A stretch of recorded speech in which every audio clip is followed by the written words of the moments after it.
أوليس الذي خلق السماوات والأرض بقادر على أن يخلق مثلهم بلى وهو الخلاق العليم. إن الحمد لله نحمده ونستعينه ونستغفره ونعوذ بالله من شرور أنفسنا ومن سيئات أعمالنا من يهد الله فلا مضل له ومن يضلل فلا هادي له أشهد أن لا إله إلا الله وحده لا شريك له وأشهد أن محمد عبده ورسوله لا نبي بعد. قال الله تعالى في كتابه الكريم يا أيها الذين آمنوا اتقوا الله حق تقاته فلا تموتن إلا وأنتم مسلمون. وقال الله سبحانه وتعالى يا أيها الذين آمنوا اتقوا الله وقولوا قولا سديدا يصلح لكم أعمالكم ويغفر لكم ذنوبكم ومن يطع الله ورسوله فقد فاز فوزا عظيما. Alhamdulillah, segala puja dan puji syukur kita panjatkan hanya kepada Allah Subhanahu wa taala Rabbul alamin. Serta salawat dan salam selalu kita curahkan kepada Nabi kita Muhammadin sallallahu alaihi wa ala alihi wa sahbihi wasallam, kepada keluarganya, kepada para sahabatnya, juga orang-orang yang mengikuti dan mencintainya sampai hari kiamat. Ya ibadallah, usikum wa nafsi bitaqwallah faqad fazal muttaqun. Para hadirin jamaah salat Jumat yang dimuliakan dan dirahmati oleh Allah Subhanahu wa taala, saya wasiatkan kepada diri saya pribadi dan kepada seluruh jamaah agar bertakwa kepada Allah Subhanahu wa taala. Sesungguhnya orang-orang yang bertakwa kepada Allah Subhanahu wa taala, merekalah orang-orang yang sukses di dunia dan di akhirat mereka. Ya ibadallah, para hadirin jamaah salat Jumat yang dimuliakan dan dirahmati oleh Allah Subhanahu wa taala, Islam adalah agama yang mengajarkan kepada kita kemerdekaan. Islam agama yang mengakui tentang hak-hak hidup manusia. Bahkan Allah Subhanahu wa taala menjadikan kita beragama agar kita menjadi manusia yang memiliki martabat, kehormatan, dan agar menjadi manusia yang menjadi khalifah di muka bumi ini, pemimpin di muka bumi ini. Maka kemerdekaan di dalam Islam itu termasuk salah satu asas dan pondasi-pondasi ajaran Islam. Sampai Allah mengatakan kepada malaikat, inni ja'ilun fil ardi khalifah. Aku ingin menjadikan di muka bumi ini khalifah, yaitu pemimpin yang memiliki martabat kehidupan dan dia memiliki kebebasan, kemandirian dalam kehidupannya. Lalu malaikat mengatakan, ya Allah, apakah engkau ingin menghidupkan ma yufsidu fiha wa yasfikud dima, orang-orang yang akan menghancurkan dan dia akan orang-orang yang akan menumpahkan darah. Malaikat khawatir kalau biarkan Allah hidupkan khalifah ini akan merusak dan dia akan menumpahkan darah. Maka Allah mengatakan, ana a'lamu, aku lebih tahu, kata Allah Subhanahu wa taala. Sampai akhirnya Allah ciptakan Adam. Allah ajarkan Adam beberapa kalimat. Setelah itu Allah ajarkan pula malaikat-malaikat dengan kalimat-kalimat yang diajarkan oleh Adam. Kemudian Allah uji malaikat untuk menyebutkan apa yang telah Allah ajarkan. Maka malaikat mengatakan, kami tidak tahu ya Allah, kecuali kau ajarkan kepada kami. Maka Allah berkata kepada Adam, ya Adam, ambi'um bi asma'ihim. Wahai Adam, kabarkan pada mereka apa yang telah Allah ajarkan padamu. Ketika Adam mengajarkan kepada malaikat dan Adam bisa mengulang apa yang telah Allah ajarkan untuk dia, maka Allah berkata kepada malaikat, malaikat usjudu li Adam, sujudlah kepada Adam. Fasajadu illa iblis, maka tidak ada yang sujud, atau ketika itu mereka semua sujud kecuali iblis. Aba wastakbar wa kana minal kafirin. Iblis enggan dan sombong, tidak mau sujud, dan dia termasuk orang-orang yang istikbar, sombong kepada Allah Subhanahu wa taala. Di dalam kisah ini Allah Subhanahu wa taala menciptakan kita di muka bumi ini sebagai khalifah, pemimpin, penguasa yang memiliki harkat dan martabat kehidupan dan kemerdekaan dalam kehidupan. Tetapi kemerdekaan yang sebenarnya yang Allah inginkan adalah seseorang itu merdeka di dalam akidah dan keyakinan mereka. Ada orang yang dia merdeka secara fisikis, tapi ternyata secara keyakinan dia belum merdeka.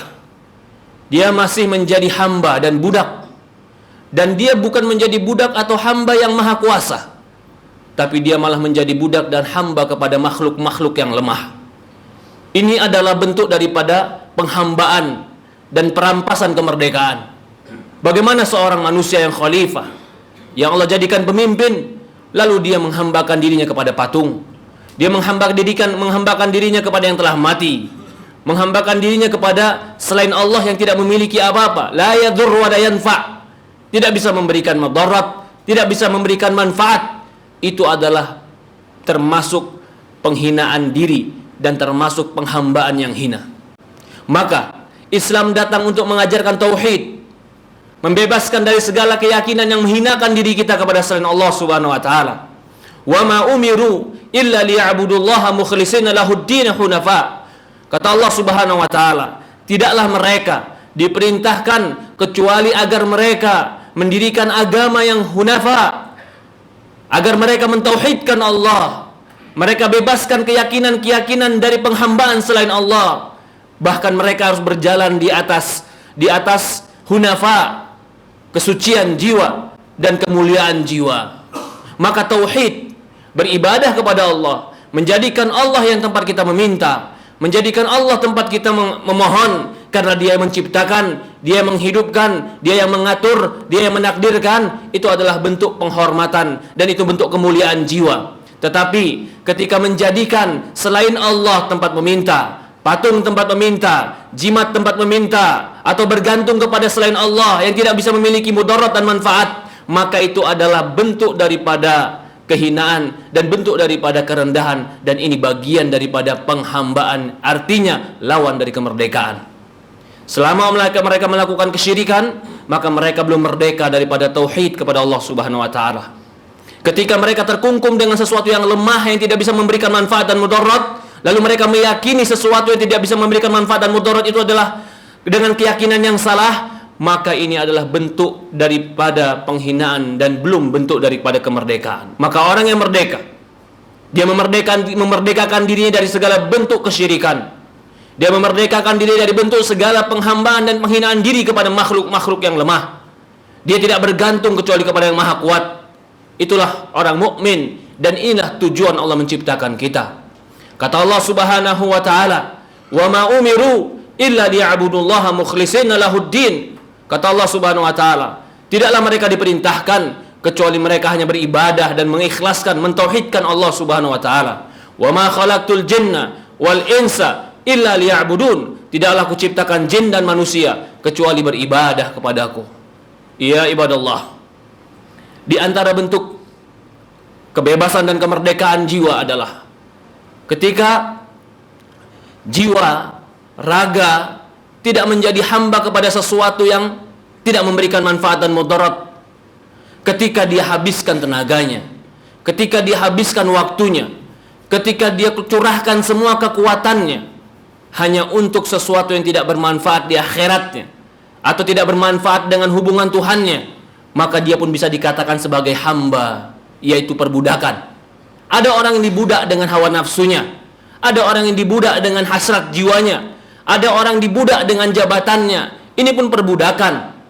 Sampai dia rela meninggalkan kehormatan dirinya, sampai dia rela meninggalkan kehormatan anak cucunya, bahkan sampai dia rela meninggalkan hubungan dia dengan Tuhannya yang baik hanya untuk menjadikan dirinya budak dari budak-budak dunia, budak dari jabatan. Dia rela mengeluarkan apapun, bahkan dia rela untuk memberikan apapun untuk mendapatkan dunia yang dia inginkan. Rasul mengatakan dalam sebuah hadis, "Ta'isa abdu dinar, ta'isa abdu khamisah, ta'isa abdu khamilah, ta'isa wan takash." Kata Rasulullah SAW, celakalah hamba dinar, celakalah hamba dirham, celakalah hamba pakaian dan mode, celakalah dan tersungkurlah mereka. Rasulullah mengatakan, orang yang menjadikan dinar dan dirham, emas dan perak itu menjadi tujuannya, bahkan dia korbankan segala hidupnya, segala waktunya, segala tenaganya, segala kebaikannya dia korbankan untuk itu.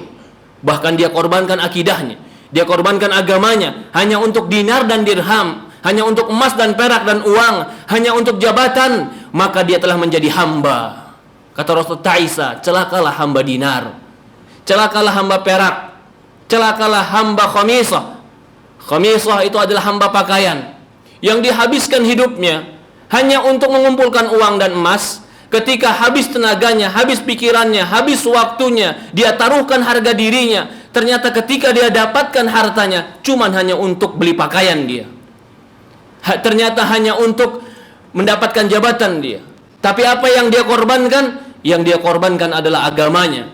Yang dia korbankan adalah hidupnya. Yang dia korbankan terkadang dirinya. Yang dia korbankan terkadang anak dan keluarganya. Maka orang seperti ini masih dikatakan belum merdeka. Masih menjadi hamba dari hawa nafsunya. Masih menjadi hamba dari perbudakan-perbudakan dunia. Bebaskan diri kita. Jadikan tujuan hidup kita hanya Allah. Ketika kita masih terikat, bahkan masih habis waktu kita dengan dunia dan kita melupakan akhirat kita, bahkan membengkalaikan akhirat kita, maka itu dikatakan, Rasulullah mengatakan tadi, ta'isa abdu dinar. Bagaimana yang dimaksud ta'isa abdu dinar? Dia hidup hanya untuk dinar, dia mati hanya untuk dinar, dia bergerak hanya untuk dinar, dia bergaul hanya untuk dinar, dia capek hanya untuk dinar. Apapun yang dia lakukan dan dia gerakkan cuma satu motivasinya, dinar dan dirham, emas dan perak, uang yang dia kerjakan. Bukan berarti Islam melarang orang-orang untuk memiliki uang, tidak. Bagaimana kau mau menjadi Islam yang sempurna kalau kau tidak punya uang? Sementara Islam menganjurkan untuk zakat. Orang yang membayar zakat lebih dipuji di dalam Quran daripada orang menerima zakat. Membayar zakat adalah orang-orang yang punya uang. Orang yang bisa haji dipuji dalam kesempurnaan Islam, dan haji butuh uang yang banyak. Islam tidak mengharamkan uang.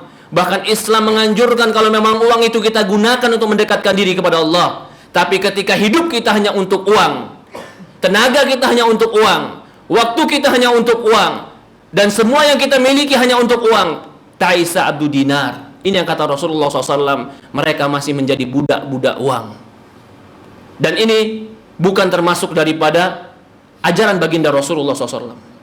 Rasulullah SAW mengajarkan kita, uang ini, dunia ini, jabatan ini, silahkan ambil, tapi adalah kendaraan kita untuk menuju Allah. Bukan tujuan kita, tapi dia adalah kendaraan untuk menyempurnakan hubungan kita dengan Tuhan kita. Ya ibadallah, di antaranya pula orang yang belum terbebaskan daripada perbudakan adalah orang yang terkungkum karena dunia lalu tidak bisa mengerjakan agamanya. Ini orang yang belum bebas daripada kemerdekaan. Sementara negara kita menjamin setiap individu memiliki hak dan kebebasan untuk menjalankan agamanya masing-masing. Kalau kita bekerja di suatu tempat, lalu dalam pekerjaan itu dia merampas kemerdekaan kita, maka tinggalkanlah pekerjaan itu, karena dia tidak sesuai dengan Islam dan tidak sesuai dengan negara kita. Bagaimana contohnya? Ketika kita dikerjakan di sebuah pekerjaan tapi kita tidak boleh sholat, itu merampas kemerdekaan kita untuk beribadah kepada Allah. Setiap hamba, setiap manusia yang hidup di negara ini berhak untuk menjalankan agamanya masing-masing. Jika ada sebuah kantor, sebuah institusi, apapun namanya, dia merampas kemerdekaan seseorang untuk beribadah, maka dia telah menjadikan orang lain budak untuk dia, dan ini bertentangan dengan agama, dan ini bertentangan dengan undang-undang. Maka tidak ada alasan bagi seorang muslim yang dia memiliki kemuliaan, memiliki kehormatan diri, hanya untuk karena pekerjaan dia tinggalkan sholatnya. Apakah yang memberikan pekerjaanmu telah merampas kemerdekaanmu dalam beribadah sehingga kau tinggalkan ibadah kepada Allah? Apakah dia telah lebih mulia dibanding Allah Subhanahu wa ta'ala di sisimu? Orang yang tidak mengutamakan ibadah dan tidak mengutamakan agama di dalam kehidupannya, sementara dia mendahulukan selain itu, maka orang seperti ini belum dikatakan merdeka dalam hidupnya. Dia masih terjajah dalam agamanya. Ya ibadallah, kita semua punya hak untuk menunaikan agama kita, untuk menunaikan sholat kita, untuk menunaikan puasa kita, untuk menunaikan zakat kita, untuk menunaikan haji kita. Jangan pernah ketika kita mempekerjakan orang lain lalu kita atur dia, jangan kau haji, kau telah merampas kemerdekaannya. Jangan pernah ketika kita mempekerjakan orang lain lalu kita katakan jangan kau sholat, tetaplah kau kerja. Itu namanya perbudakan dan itu tidak diperbolehkan. Semua orang punya hak untuk mengerjakan agamanya. Kemerdekaan untuk menunaikan agama itu dijaga oleh negara dan dijaga oleh Islam.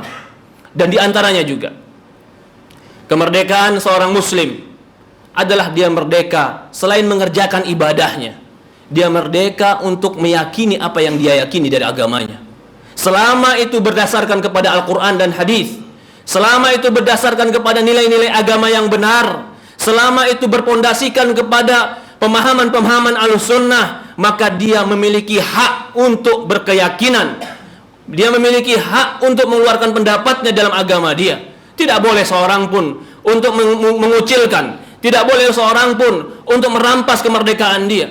Dia mau menggunakan jilbab, silahkan, itu keyakinan dia. Dia mau menaikkan atau dia mau pasang jenggotnya, jangan dihalangi dengan alasan kau telah bekerja kepadaku, kau telah di institusiku, maka cukurlah jenggotmu. Ini tidak boleh. Ini menghalangi kebebasan seseorang beragama. Dan ini termasuk salah satu bentuk perbudakan, seolah-olah menghalangi kemerdekaan seseorang. Apapun keyakinan itu, jika memang itu diakui dalam Islam dan didasarkan dengan Al-Quran dan hadis, maka tidak ada berhak seorang pun untuk menghalangi tersebut. Kalau dia menghalangi hal-hal tersebut, berarti dia tidak menghargai kemerdekaan yang sebenarnya. Dia masih merampas kemerdekaan seseorang. Ya ibadallah, para hadirin jamaah yang dimuliakan dan dirahmati Allah Subhanahu wa taala. Maka alhamdulillah, segala puji bagi Allah yang telah menghidupkan kita negeri ini, yang kita bebas untuk berkeyakinan secara Islam tentang ketuhanan yang Maha Esa, yang kita bebas mengerjakan agama kita sesuai dengan nilai-nilai Islam. Maka nikmatilah, bersyukurlah dengan cara beribadah kepada Allah sebenar-benarnya. Jauhkan kesyirikan, tunaikan agama kita dengan benar, jalankan amanah agama ini dengan baik, maka itulah manusia yang dikatakan merdeka. Barakallahu lakum fil Qur'anil Karim wa nafa'ani wa iyyakum bima fihi minal ayati wa dzikril hakim wa taqabbalallahu minni wa minkum tilawatuh wastaghfiruh innahu huwal ghafurur rahim. Alhamdulillah wassalatu wassalamu ala asyrafil anbiya'il mursalin ala nabiyina Muhammadin sallallahu alaihi wa ala alihi wa sahbihi wasallam. Ya ibadallah, sebagaimana kita telah jelaskan di khutbah yang pertama, di antara bentuk kemerdekaan adalah kita memiliki hak untuk beribadah kepada Allah, menjalankan agama kita, dan kita berhak untuk menunaikan apa yang menjadi keyakinan kita. Maka di antara bentuk penjajahan yang paling jelek adalah menjajah seseorang karena agamanya. Ini penjajahan yang paling jelek. Maka apa yang dilakukan oleh orang-orang Israel kepada saudara-saudara ke Palestina itu adalah penjajahan yang paling jelek. Mengapa mereka harus dibunuh? Karena mereka mengucapkan la ilaha illallah. Mereka harus dibunuh karena mereka beribadah di atas Masjid Al-Aqsa, karena mereka menjadi kaum muslimin.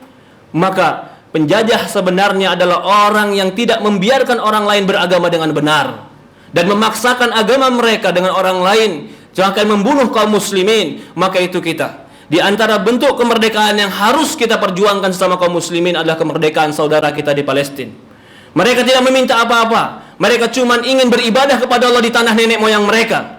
Mereka ingin beribadah kepada Allah di masjid yang dibangun oleh nenek moyang mereka. Mereka tidak meminta apa-apa. Mereka cuma ingin menjadi seorang hamba Allah Subhanahu wa taala. Tapi karena keserakahan, karena kejahatan, karena kebengisan, mereka tidak peduli anak-anak atau perempuan, mereka hancurkan semuanya. Ini adalah bentuk kejahatan yang tidak pantas untuk diberikan toleransi. Apalagi mengaku Islam, lalu bersama-sama mereka dengan alasan kebaikan dan toleransi. Di mana hatimu ketika anak-anak perempuan dibunuh, ketika anak-anak bayi dibunuh, ketika perempuan-perempuan tidak dikasih makan sampai mati kelaparan, lalu kau katakan kami hanya berkumpul dan bersaudara dengan mereka. Ini adalah bentuk daripada merampas kemerdekaan seseorang. Orang Islam tidak boleh bersikap seperti itu. Orang Islam adalah orang yang menghargai kemerdekaan. Orang Islam adalah orang Islam yang menjaga kemuliaan anak yatim, menjaga kemuliaan perempuan. Maka dari mimbar ini saya mengajak kaum muslimin, mari kita merdekakan diri kita dari kesyirikan, merdekakan diri kita dan beribadah kepada Allah. Mari kita pula membantu saudara-saudara kita yang terjajah karena agama mereka.